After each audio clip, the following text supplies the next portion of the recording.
So, all right. yeah. Before you do, I'm gonna take a couple minutes. Is that okay? Yep. I just let me if you can stop sharing. I'm gonna get this on recording. Evan? We'll stop sharing. Yep. Yeah, stop sharing. No, I'm just gonna get this on recording for everybody because I'm gonna cut the video from this point out. So Okay. for all the students that's joining us and virtual and also later through recording, I want to introduce not only our speaker, Evan Hu, who all of you know from our first semester. I think you are our first guest lecturer. And Evan is back with us due to very popular demand. I had a number of students just message me after, as like, can we bring Evan again? So I brought him back. And we actually have Masab Masood and Kasun. Oh my God, Weera Shinghe. Am I saying it right, Kasun? Okay, so that's two of our TAs this term, and now you have their lovely faces in your brain, and so I've already sent tell messages on who to talk to based on your last name, and so go if you need help, write to the appropriate TAs. So I just wanted to introduce their face, and they're joining us. Welcome. All right, I'm gonna unpin them.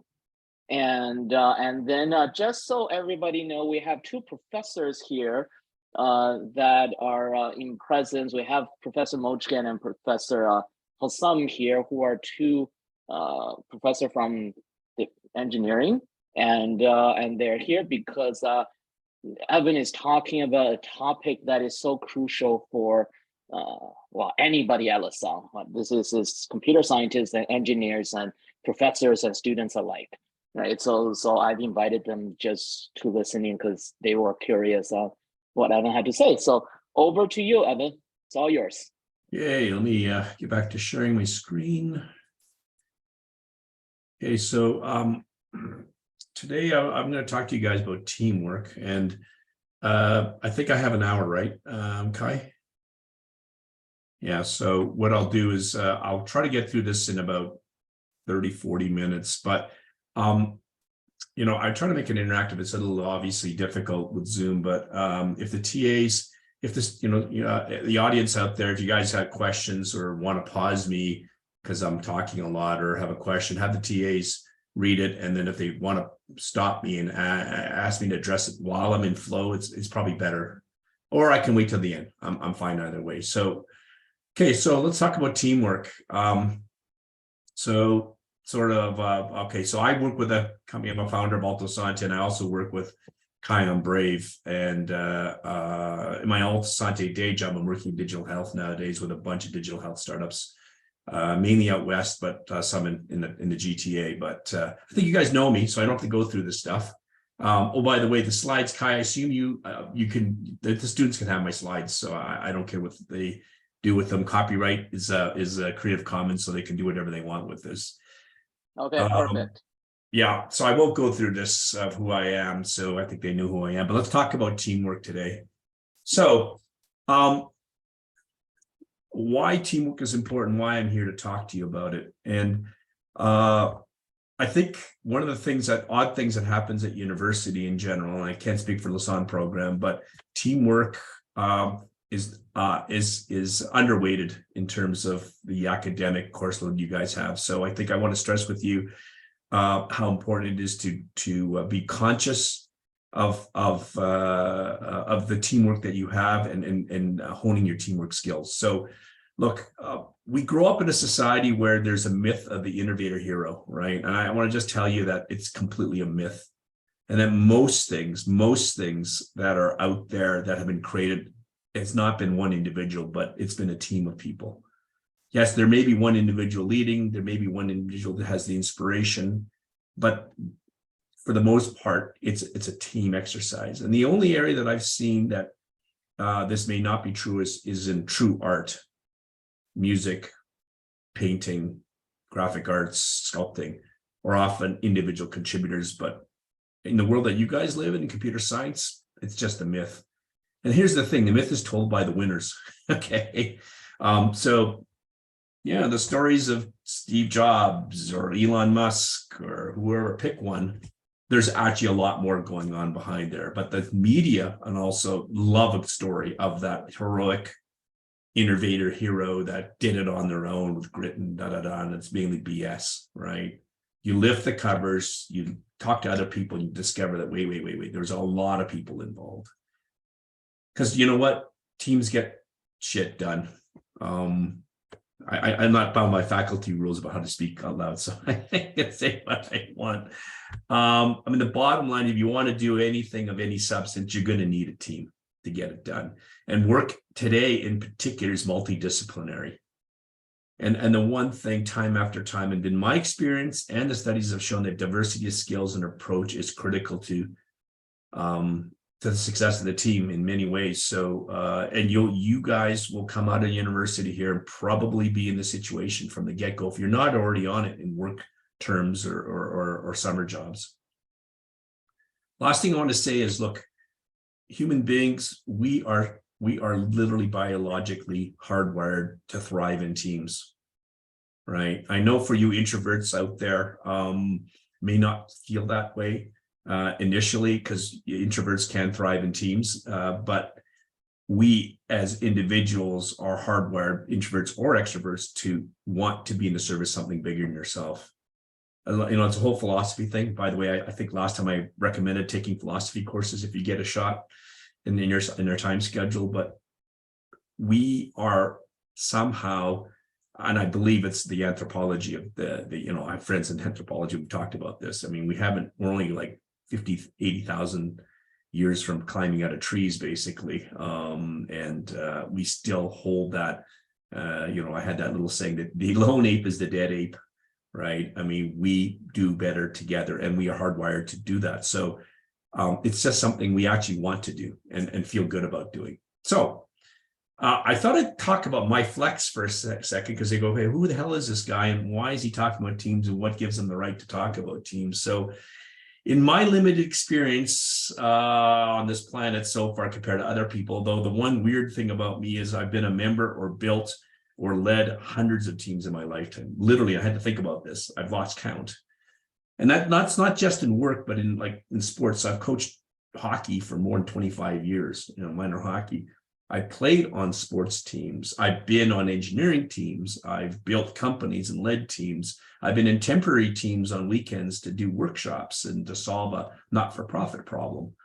So I've seen the good, bad, and ugly. Most of the teams were successful, not some, not so much. And I also had some terrible experiences. So I'm going to relay some of that. And I've also studied, obviously, academically and professionally, the concepts that go around teams. So first thing I want to talk about is the difference between a team and a work group. It's a subtlety, but I think it's important for you guys to understand that. So you're going to be involved in a lot of work groups, especially if you graduate and start working for a large corporation or a medium-sized organization, right? So work groups are not teams. They are characterized by very little interdependence on the work that they do. So you work in a group and you do a role. So you work in a large company, you're in treasury, right? And you're the IT person in treasury, and there's 4 other accountants in there. You're working on your things, but you're not actually working together in a synchronized way. You're not interdependent, which teams are, right? You just happen to be co-located and managed by a person, right? That's a work group. So a team is highly interdependent. Teams plan, work, solve problems, do stuff together, right? And most importantly, team members need each other to get the work done. So there's the subtlety that I want to start with, right? So the thing I'm going to talk about, and I hope this gets your attention, is the work done by a very famous company you've all heard of, Google, right? And you guys are all too young to remember Google back in its early days in the 1990s and early 2000s, when it really hit stride and, you know, its search engine started to dominate the world. And I'm pretty sure you guys can't imagine a world without Google as a search engine, but I do, I'm that old. And there were competitors, right? So when Google was formed, one of the odd things, the founders, Sergey Brin and, oh God, I forgot his name. Anyway, it doesn't matter. Had some interesting and rather peculiar notions of how to build a company. And some of the notions and ideas were actually not bad, but some of them were just wacky in hindsight. And one of the ones they had was they wanted the smartest people on the planet to work for them. So basically, people that came from, in their minds, the top institutions globally in the world, who had the highest GPAs, who had the most citations and degrees and masters and PhDs and postdocs and whatever. They thought, okay, this is how we build an amazing company. So when they hired their people, they put them through these batteries of insane tests with these weird problems to solve that they thought would show your level of intellectual prowess. Now, they did that for several years and they were quite successful as a company, but they started realizing they had hundreds of teams that were basically melting down on a regular basis, both socially, basically almost fistfights breaking out, tears and abuse, or just on a more mundane level, the project exploding and blowing up on the landing pad. In other words, if the project didn't achieve what it was supposed to, ran out of money, time, budget, whatever. So they said, wait a second. Now, if we hired the best in the world, why isn't every project a success? And why are some projects successful and some not? Okay, so they created Project Aristotle because they say, hey, we're a data-driven company. We're smart, analytical people. Why don't we study what makes a Google team effective? So again, like they were pretty confident that it was basically the mix of the team, like their magic algorithm to pick people was the way to go. Dream team assemble, go. So they looked at, because 250 attributes, 180 teams over 2 years, okay, of all sizes, by the way, 3 to 50, right? So they had a pretty good sample, and guess what? They were dead wrong about their hypothesis about talent, okay? Completely wrong. And in fact, Google doesn't interview and sieve on that anymore, right? They don't filter on your intellectual achievements and academic achievements. So what they discovered was who is on a team matters less, okay? So the nature of the individuals is how the team members interact, the structure of their work, and the view and how their contributions are viewed by others. So again, so much for the magic algorithm of picking the smartest, best people, right? So what it broke down to was 5 dynamics of a team, okay? And that successful teams had these 5 things going on in them.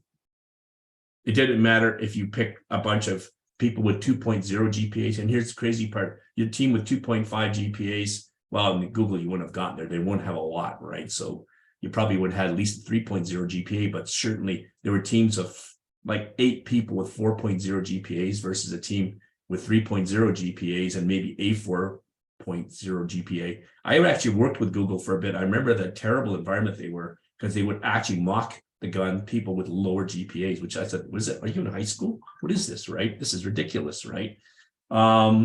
So they looked at those teams and said, wait a second, why are these teams of supposedly less intelligent people outperforming? And it's because the first point, the mocking, psychological safety in a team is critical to the success of the team. Because if every team member, and I talked earlier what a team is dependent on you, they're requiring contributions of a multidisciplinary group, you need people to feel comfortable that they can speak up without basically being judged or ridiculed or whatever. Now, Google, when I observed, and Microsoft, by the way, I worked very closely with, they were both horrible at this at the beginning in many teams. Some teams were great. It really depended on who the team leader and who set the ground rules, who basically created the ones that were successful, created psychological safety within the team. In other words, you could contribute without being ridiculed or put down or judged, right? So in fact, that psychological safety was the largest, most impactful factor of all. The other 4 are important, but nowhere near as important. And also, if you didn't have psychological safety, it didn't matter what the other 4 factors were basically being in there. So if I go to the next slide, psychological safety is a shared belief, to be defined clearly, held by the members of the team, that the team is safe for interpersonal risk-taking. So in other words, you can speak up, right? So think about it. You created a diverse team. So everyone here is computer science with a few engineering faculty. typically you're going to be working on a team to build something or fix something or whatever. You probably have a multidisciplinary team. If you're in comp sci, you'll probably, let's say, have 2 full stack developers, a data architect, a DevOps person, maybe a designer and a project manager, 5 or 6 people, each with different skills be brought, right? Well, in order to harness the power of the diversity of their experiences, people have to be able to contribute. But if one person, and I've seen this, let's say the team lead is actually is a developer and doesn't respect project management, doesn't respect the DevOps, actually makes fun of those people, what do you think is going to happen in that group? With the people they're not in the in-group going to speak up? Of course not. They're not going to contribute. So there's the nut of it, right? So the other ones are important. I'm going to speak quickly about that. Dependability is, basically, can I count on each other to do the work, do good work on time, right? And I think you as students see that already. You guys have had project teams. And if you want to look back at and think about, maybe reflect on your teams that went well and what teams that didn't go well, what factors did you have? Did you have psychological safety? Could you depend on each other?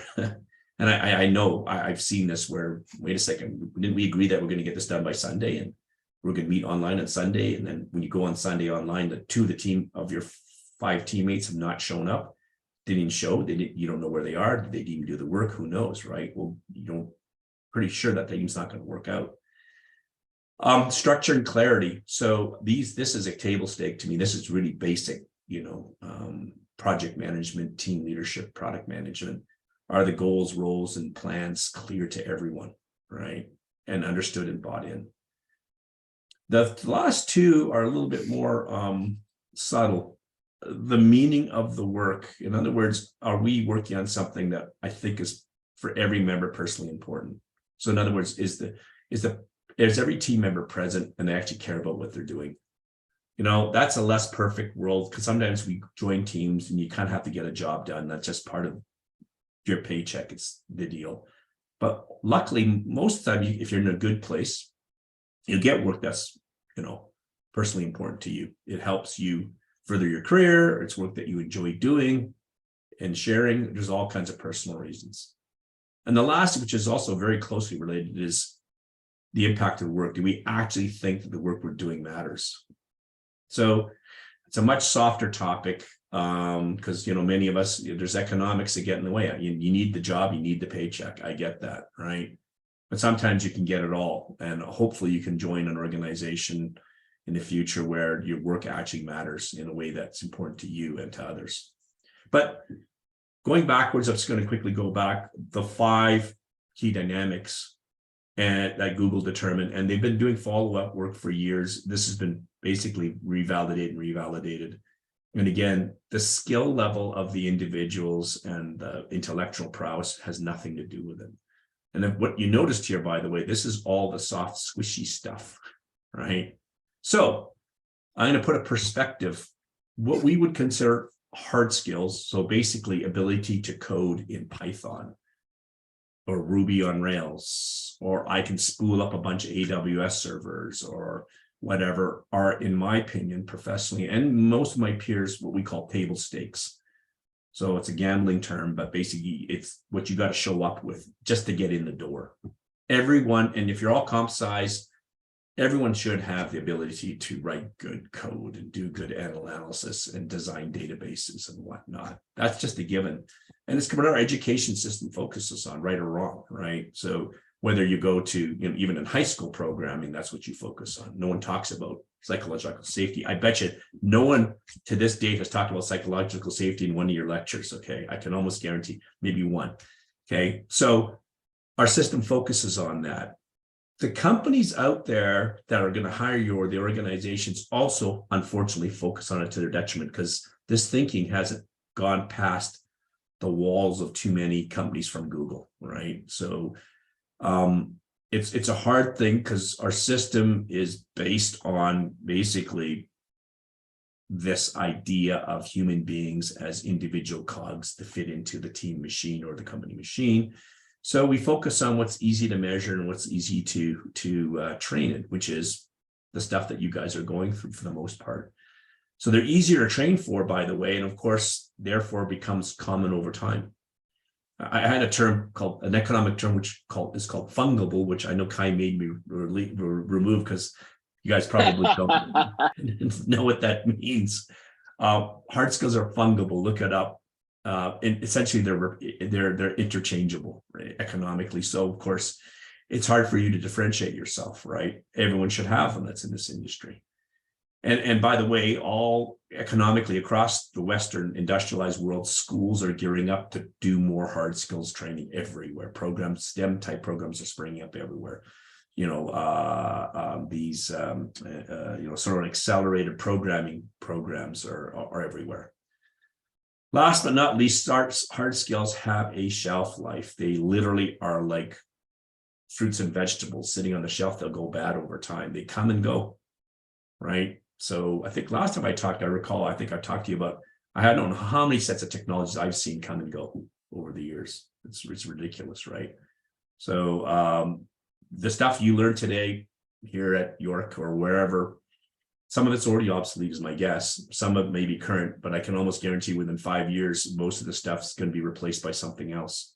So, like I said, welcome to lifelong upskilling and reskilling.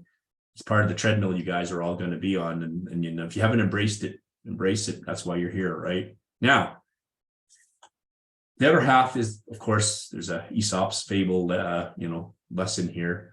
It's really the soft stuff, which is important. And the soft stuff is hard. It's the hard stuff. It's hard to do. So soft skills, which again, unfortunately, academically and institutionally is not generally a high priority, but weirdly enough, it's probably the most important part over time.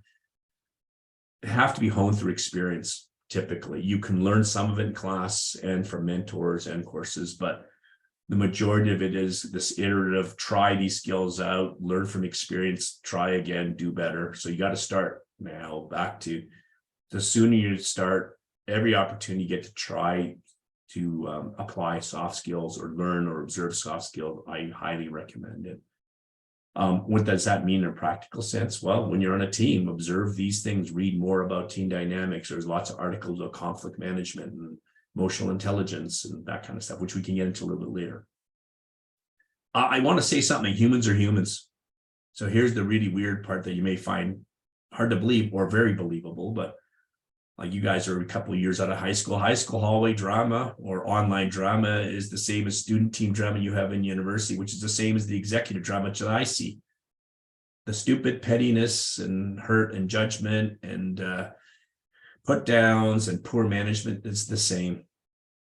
So great high school experiences probably have the same thing in common as a great university experience, as a great executive managerial experience in the future. You'll say, wait a second, it's the same thing. It hasn't changed, right?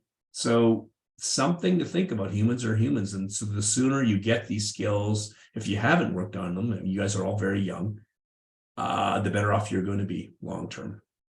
So the other thing, and I'm going to just dangle out this, in most good organizations, great team members get noticed. So, what can you do to be a great team member is the question I'm going to put to you guys. And what do you think it is? Right. So, my challenge is, I know there's going to be 5%, maybe 10% of this listening audience that says, this Evan guy's full of crap. It's bullshit. Best developer, that's the most important thing. I could cut more code than any other human being on the planet. I'm God's gift to programming. Well, you know what? I'll buy you a beer and a meal in 20 years and we'll talk about it if you're right. Okay. Happy to do that. Best restaurant in town, wherever you live. Good luck with it. So, okay. Some pragmatic things that I thought would be relevant because this whole topic would take probably days of workshopping. So some things for you guys to think about. Everyone fakes it until they make it. Okay. All of us. I still fake it until I make it in areas I don't know what the hell I'm doing. And every day I get a new challenge that I got to figure out. So I'm okay with sort of bumbling through it. And I'm okay being in my comfort zone. So just think about that. Okay. And there's a lot of subtlety there. I don't want to send you off to your doom as you fake complete bullshit. But there is an aspect of imposter syndrome that many of us have and need to get out of our system. So keep going. The second one is you do you is, I think, really important in today's world in particular. I didn't grow up in a social media world. I didn't have to worry about that very much. I didn't, I my kind of stuff. I made huge mistakes and no one noticed, or I buried them quietly in the backyard, social faux pas and stuff. Only I remember. And I didn't have a whole lot of people to measure against, right? So I watch and I see a lot of people in this, sort of late millennial, early, Gen Z, and I have sons and friends and whatnot in this group in particular.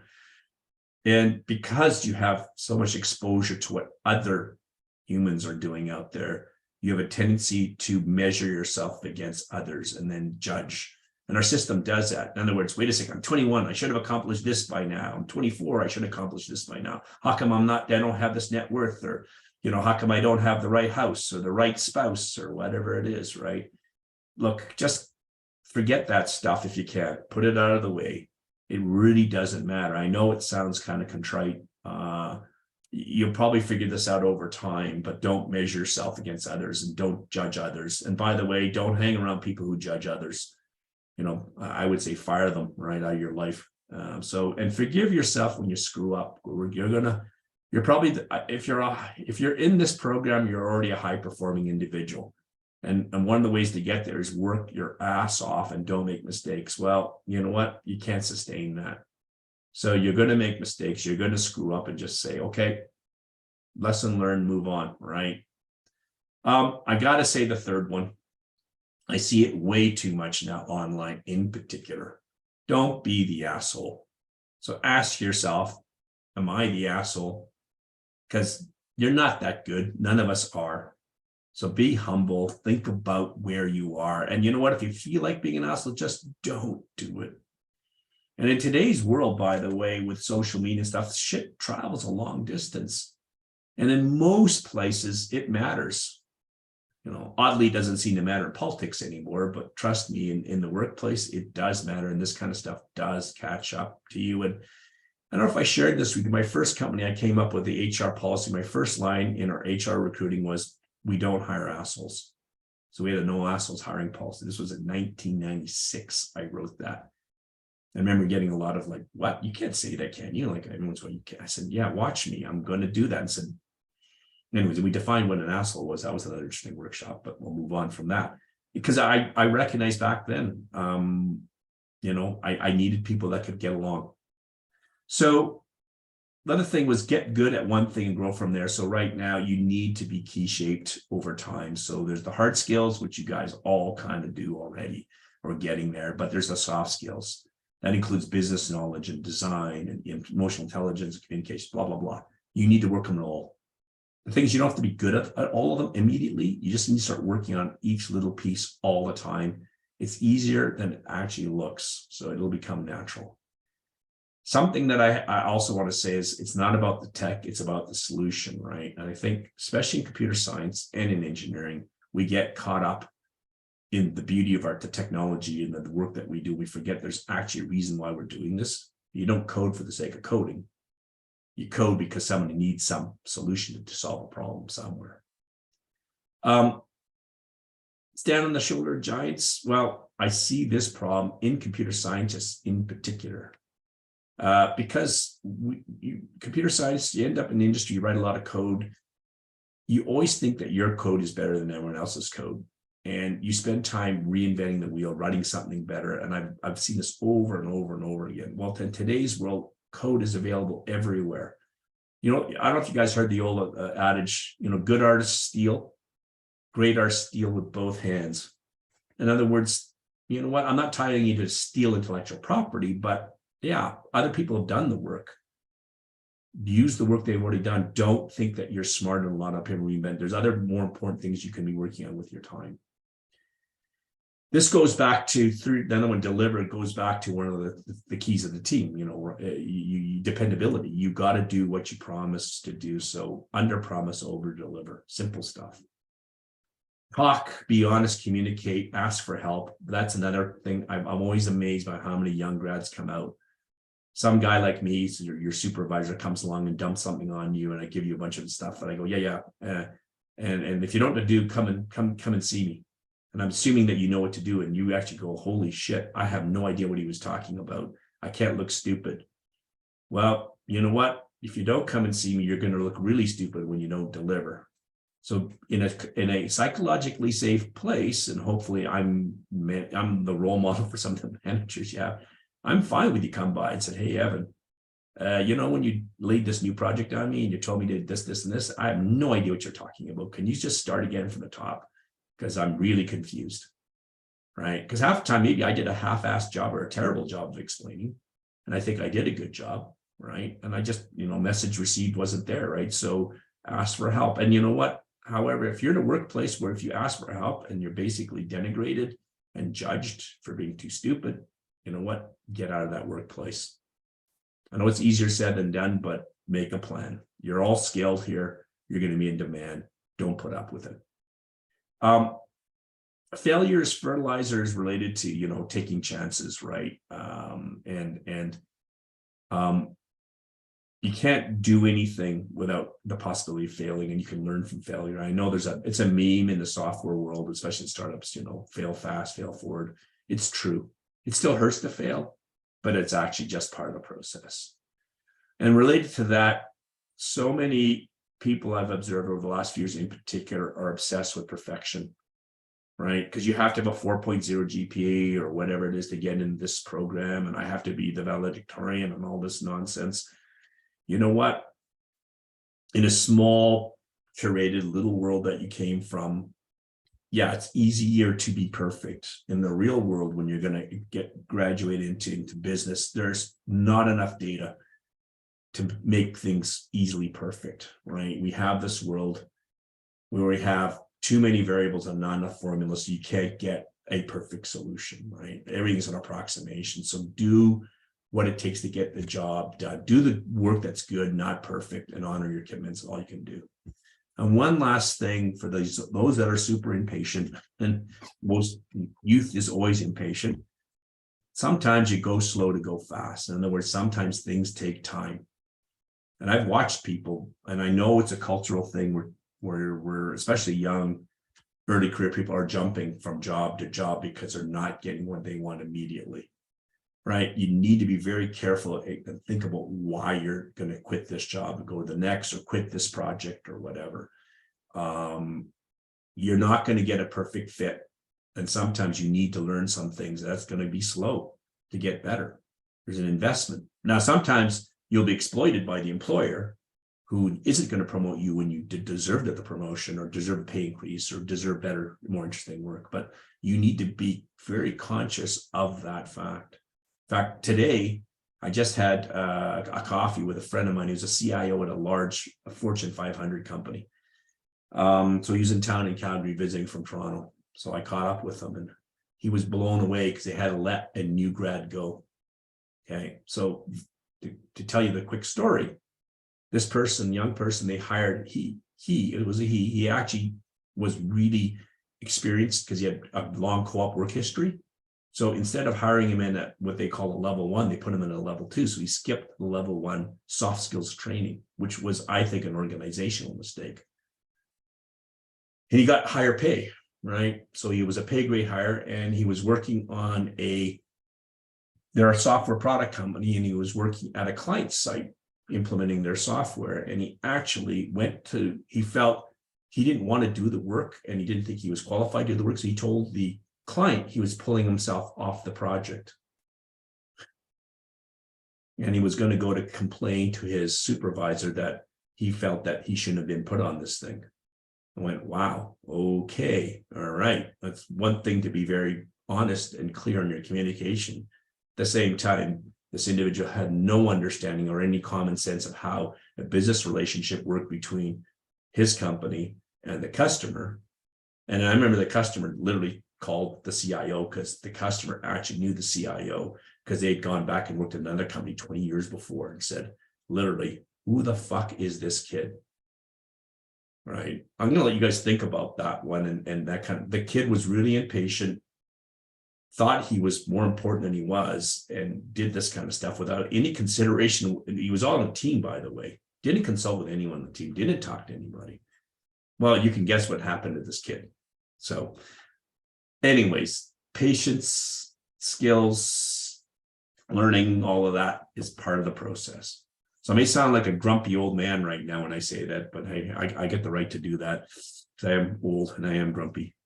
I added this slide in Kai because that conversation with that CIO, we had a little chat about how many comp sci grads and STEM grads coming out of university and the misalignment of the academic world and the business world. So here's the thing.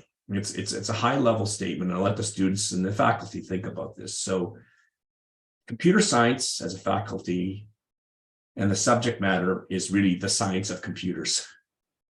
So you study how computers work and the aspects of computers. In other words, you take courses on writing a compiler. You create a course. You take courses on the architecture of a database, but the database itself, not the database that's written. It's the database as a tool. Versus what happens to the vast majority of computer science graduates that come out of university, you end up in a world where you apply computer science. My guess is this class I'm talking to, 10% of you might work in the science of computers.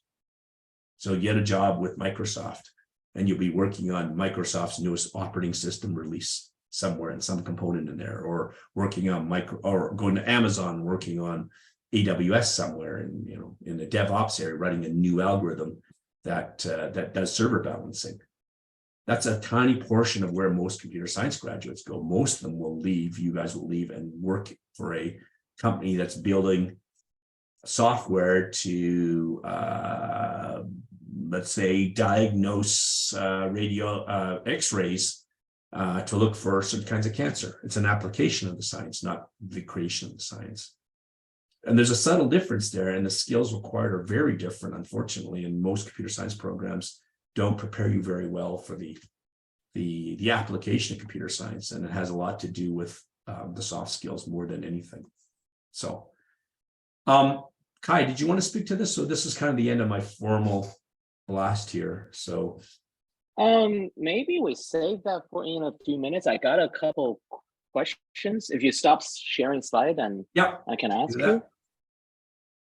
And so we got a couple of students' questions, and I thought I would, if you're okay with it, also ask couple questions, just typical situations our students get themselves into, right? How's that?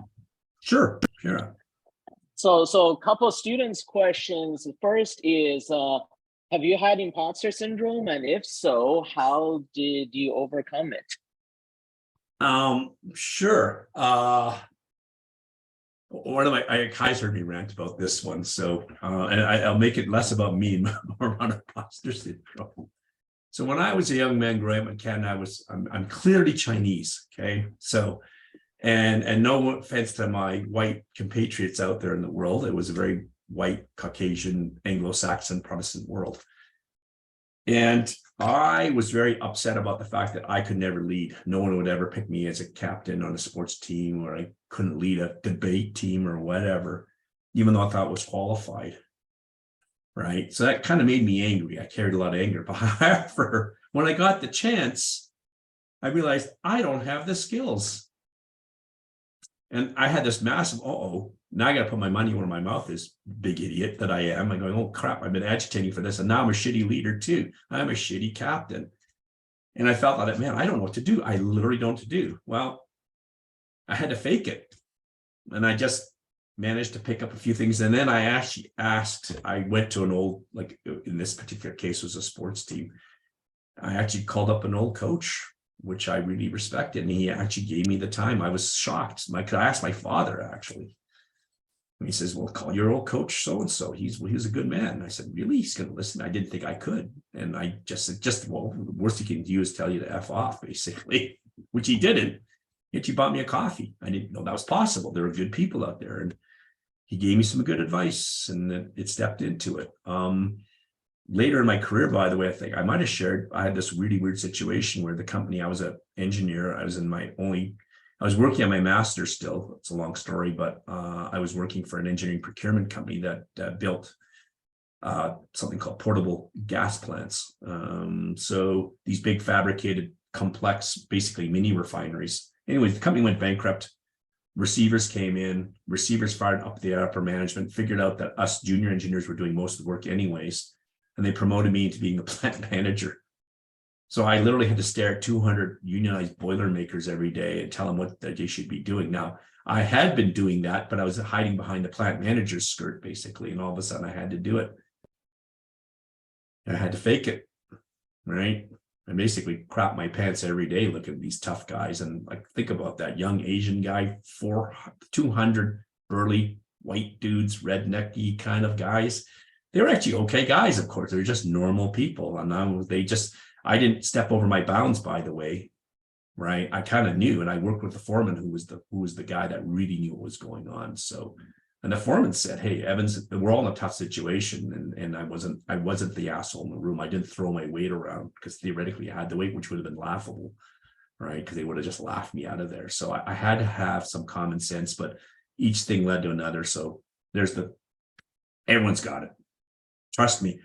All my colleagues talk about it, by the way, and some of the most powerful people, you'd be shocked that they feel I'm a fraud every day I stand up there. So we all have it.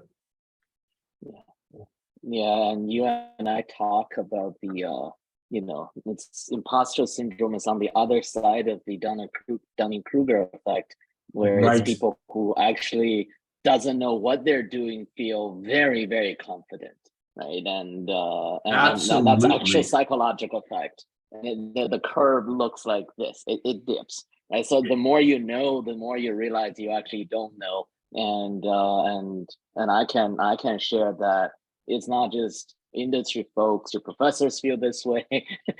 Everybody feels this way, right? And we all find a way to overcome it. And yeah. So what Kai, I'll just quickly say, so if you suffer from imposter syndrome and constantly second guess yourself, pat yourself in the back. You're more self-aware than the average person, which is a good thing. Because Kai mentioned something, we were in the age of incredibly unaware people who are completely convinced of how smart they are, which is mind-blowing. And that's the scary part, not having imposter syndrome. So this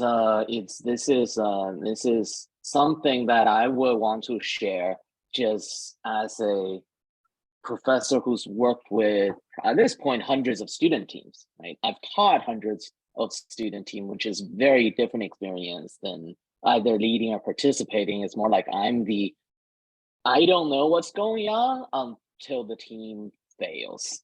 Often that's the case, right? And I can tell you that everything Evan has talked about with regard to teamwork, it's spot on.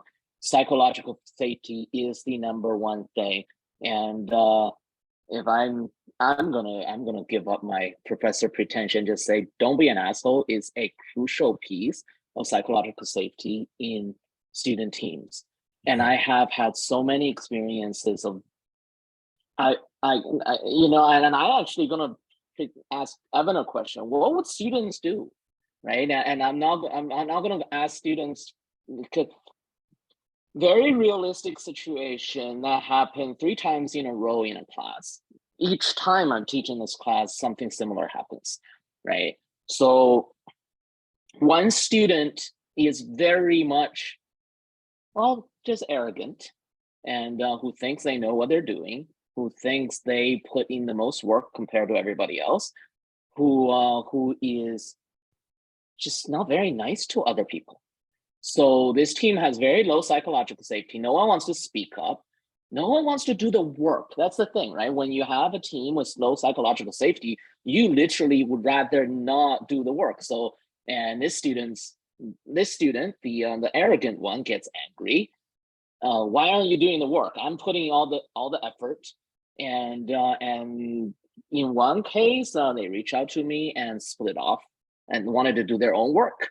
In the other case, they didn't say anything until the end of the class, and they came to me and demanded a higher grade than everybody else, right? And in both cases, I've gone through their chat because we're on Discord and I can go through the chat. Normally I don't, right?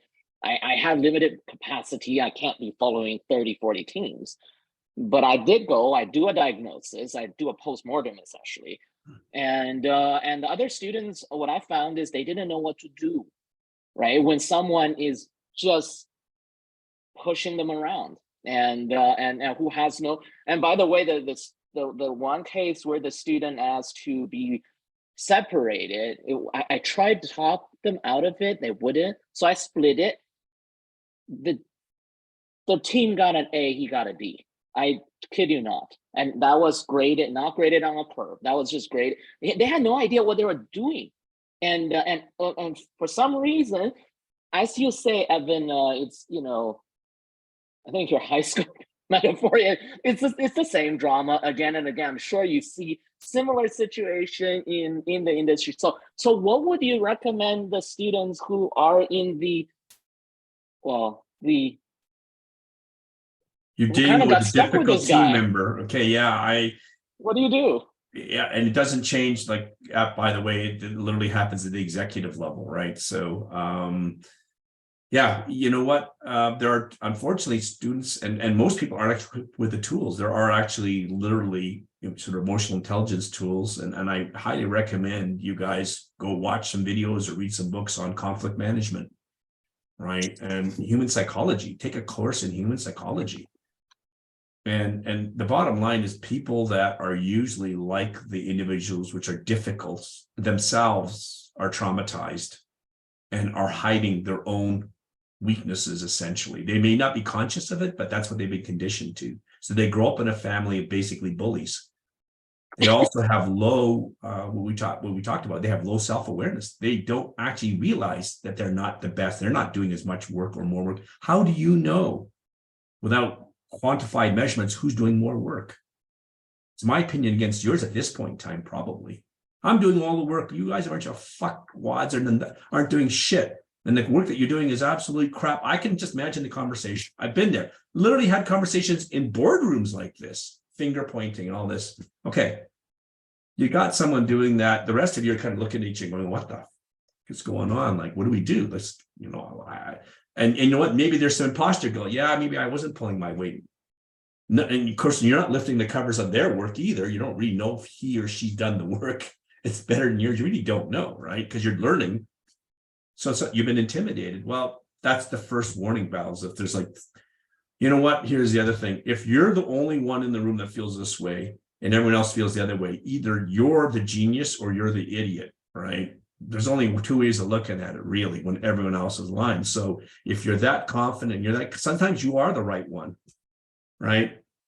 But you better understand yourself and understand your experience and say, yeah, am I the right one? If I had other days, like I had a tragic story about this. I went to high school. I'm not going to tell the whole story, but if you look up in the papers, a bunch of young Ontarian high school students perished years and years ago in the late 1970s in a forest fire. They were young forest rangers.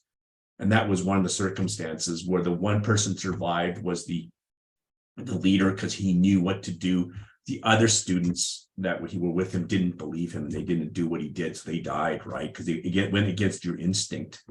And it's one of those moments where you need to trust each other, but it's hard when you're 21 or 20, you don't have a lot of experience as a judge. So, but one of the tells is when you're in a situation, there's three of you looking at each other or four, and the other one's way out of step, but the other one's being aggressive, as opposed to gently questioning. You can say, hey guys, if I was the one and I had, let's say I was in an overturned situation, I had four students that weren't pulling their weight. And I'd been around enough, and I went, I have a bad feeling like I'm doing the work and no one seems to be doing much. First of all, you don't call them out. You need to get some quantifiable data is my first point. It's just get some facts on the table in a gentle way. Say, hey guys, time out. Let's just say, what's going on? Okay, we got 6 more weeks.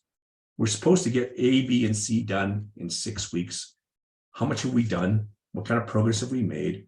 What's our plan? There's some basics around that, right? And then you can just sort of do an inventory. And this is, unfortunately, conflict management is project management. If you haven't taken a good course on managing a project or time management, done that kind of saying, wow, okay, haven't done actually what we need to do. So yeah, Kai. All right, so I got one more question for you Yeah. before we launch to the end of this. Yeah. Is that I got two. Okay, so let's answer Brian's question first. I know you said that soft skills are built through experiences. What kind of experiences would you say really build these soft skills? Maybe let's save that and we can launch into our pitch for the workshop in a bit. Oh, And okay. yeah, because I just finished reading that. Previous question was, how do you build a team? I want to establish a company, but it seems really hard to convince people to join because they want instant income. And I want to, I guess, what's not said is there's a long-term plan here. Yeah. Wow. That's a fundamental, it's a startup question. It's really a value judgment, right? I mean, there's a lot of depends, and that's a loaded one. I can talk hours if you want me to on this, but I'll try to summarize it in 1 minute. Look, you're basically creating an investment proposition. They are going, you got an idea, you need their help, right? You got to convince them that they can invest their time. Time is equal to money, right? In this thing. So what do they get out of it? What's the value proposition for them? Clearly, it's you got to articulate in the way, and you got to share, by the way. So a classic founder mistake, which is a whole other subject, is a classic, well, I'm going to hold 100% of shares, but I want you to work for me. Well, what would you get? What do I get out of it? Well, I'll give you 2%. 2%. Well, what are you putting in for your 98? I get the idea.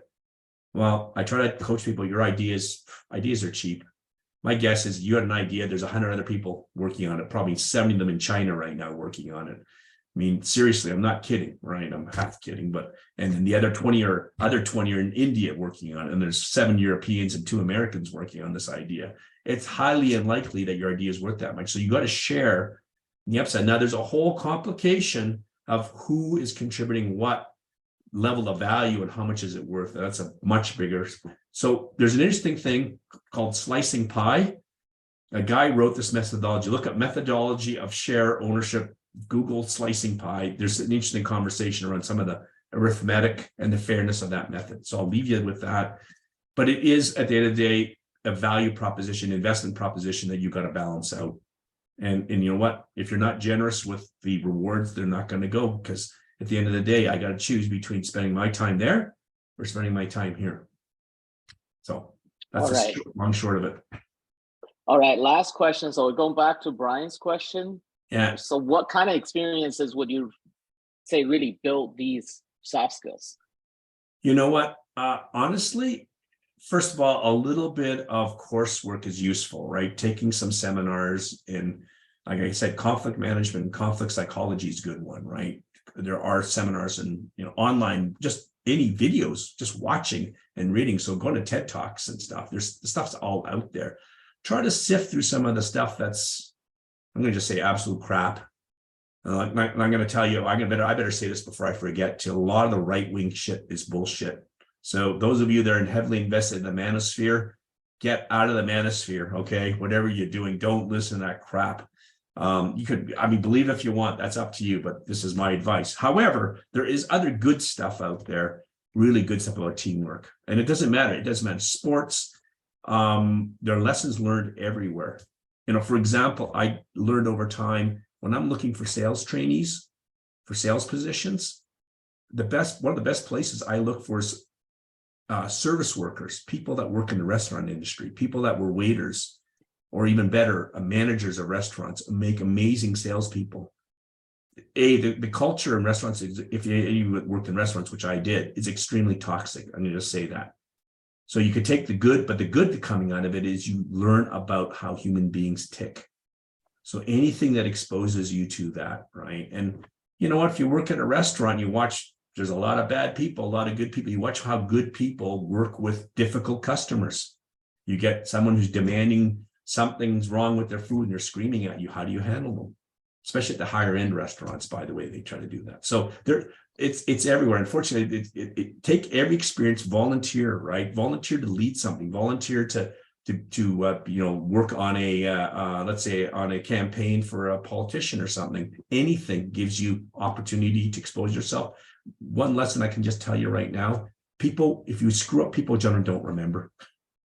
Okay. So if you spread yourself out there, so go out of your comfort zone and work for somebody else in an area that's geographically not near you. they're not going to remember you. They might remember that kid that worked on our campaign for a couple of days or a couple of weeks. And so you just point I'm making is get out there, just get out of your basement, get out of your room, just try things.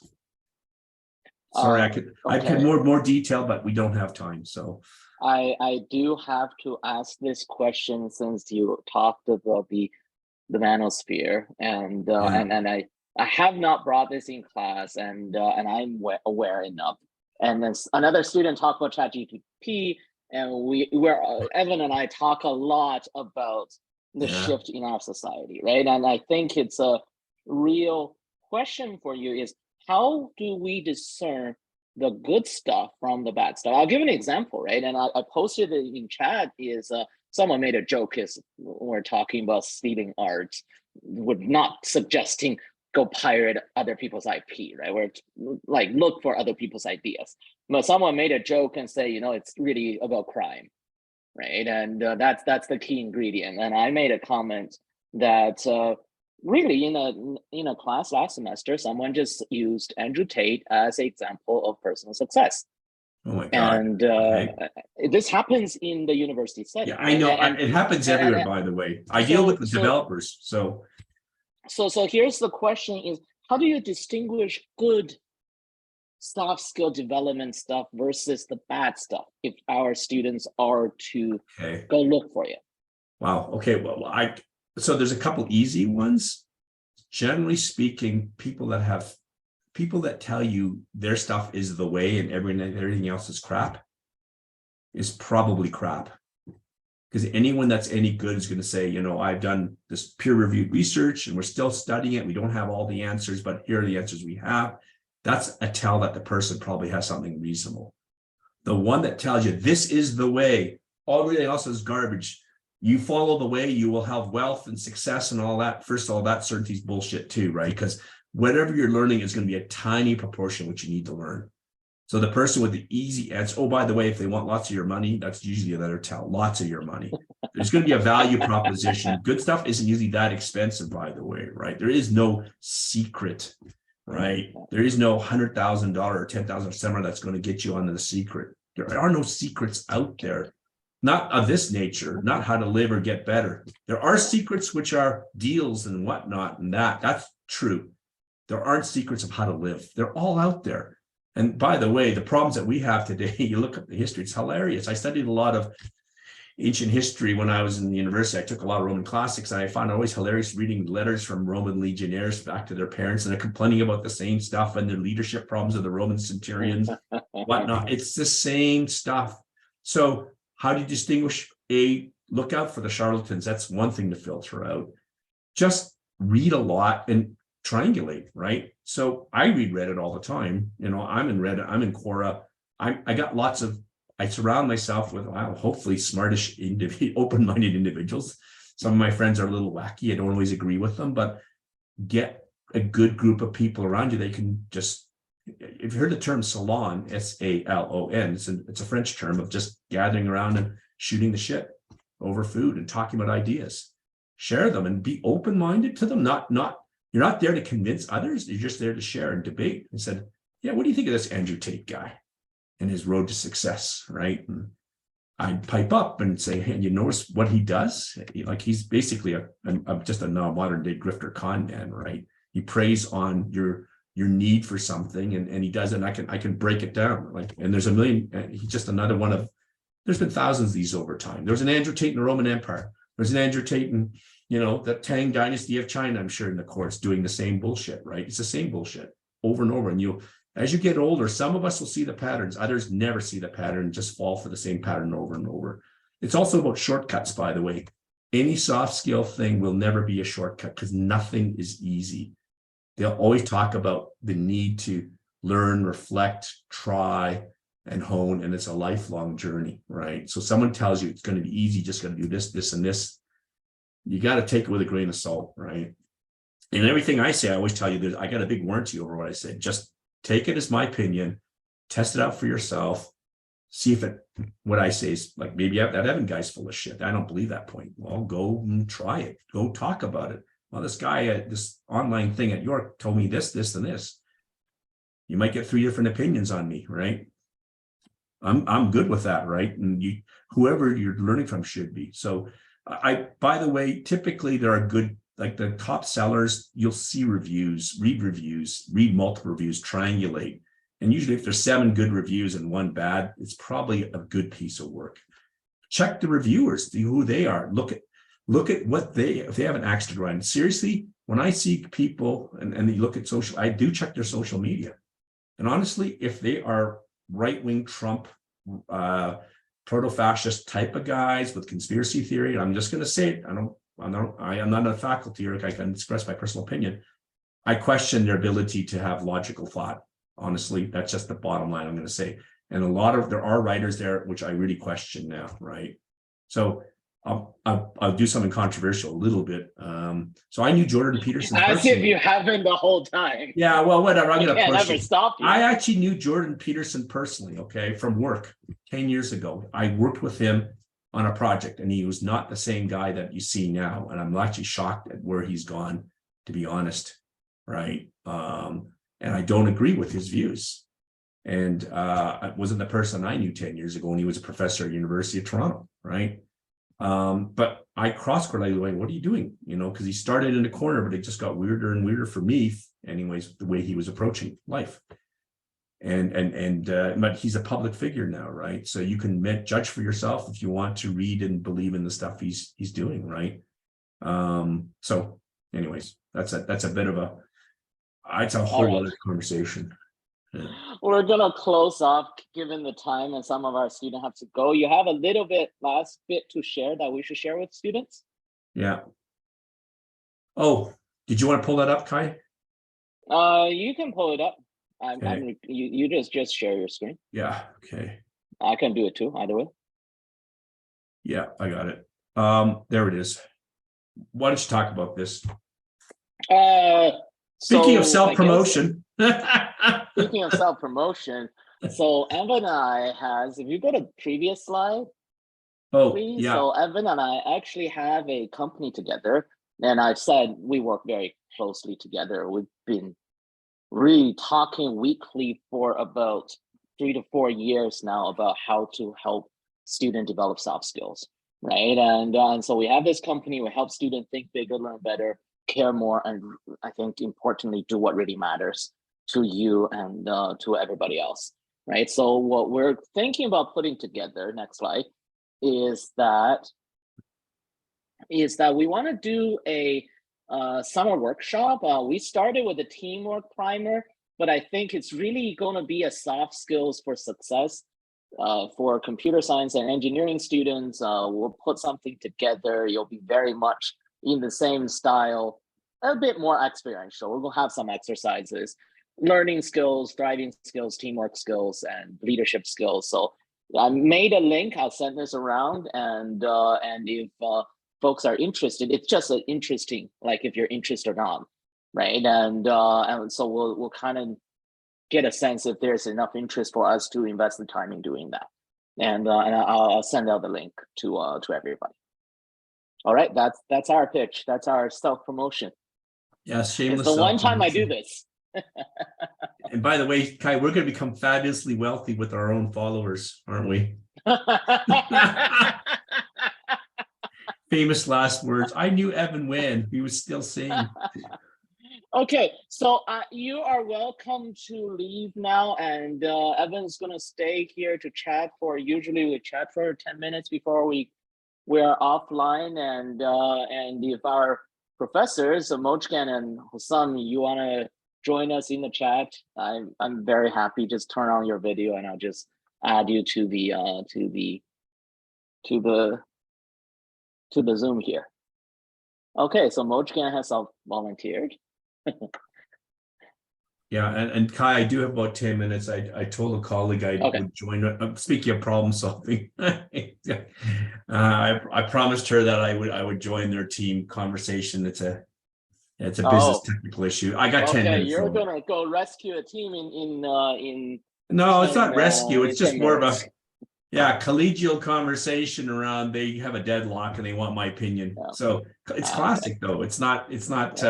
they actually have two opinions on the table, and I'm this outside person. She said, "Look, you're pretty neutral, Evan." I feel a little bit like King Solomon, right? Going, "Whoa, who's the?" By the way, it's a technical one for the class that's still here. It's NoSQL versus SQL. It's a totally loaded question. There's no right answer, right? That's where I'm going to start. There are technical reasons on both sides of the equation. Anyways, I got 10 minutes, so.